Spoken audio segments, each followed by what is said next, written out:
নদীর পাড়ে ঘণ্টার পর ঘণ্টা অপেক্ষা। নৌকাডুবির ঘটনায় নিখোঁজদের সন্ধানে এই অপেক্ষা। বুধবার সন্ধ্যা 6:30টার দিকে কুড়িগ্রামের উলিপুর উপজেলার পুরাতন বজ্রাঘাট থেকে নৌকায় করে বিয়ের দাওয়াত খেতে যাচ্ছিলেন নারী শিশুসহ 25 যাত্রী। তিস্তার ওপারে দামারহাট ঘাটের কাছাকাছি পৌঁছাতেই তীব্র স্রোতে ডুবে যায় নৌকাটি। স্থানীয়দের সহায়তায় ও সাঁতার কেটে প্রাণে বাঁচে 18 জন। পরে ঘটনাস্থল থেকে এক শিশুর মরদেহ উদ্ধার করে স্থানীয়রা।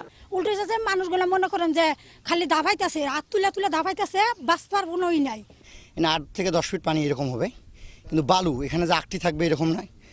আমাদের যে ওয়েট, সেই ওয়েট নিয়ে থাকা যাচ্ছে না। নিখোঁজদের উদ্ধার কাজ করছে ফায়ার সার্ভিস, তবে তীব্র স্রোতে ব্যাহত হচ্ছে উদ্ধার কার্যক্রম। স্রোতটা যেখানে যাচ্ছে ভাটিতে আমরা আরো কয়েকটা উদ্ধার কার্যক্রম চালাবো, তারপর আমরা আমরা সর্বশেষ পরিস্থিতি আপনাদের বলতে পারবো যে কি হলো। স্থানীয়রা জানায় 10 থেকে 12 জনের ধারণ ক্ষমতার নৌকায় 25 যাত্রী ওঠায় ডুবে গেছে নৌকাটি।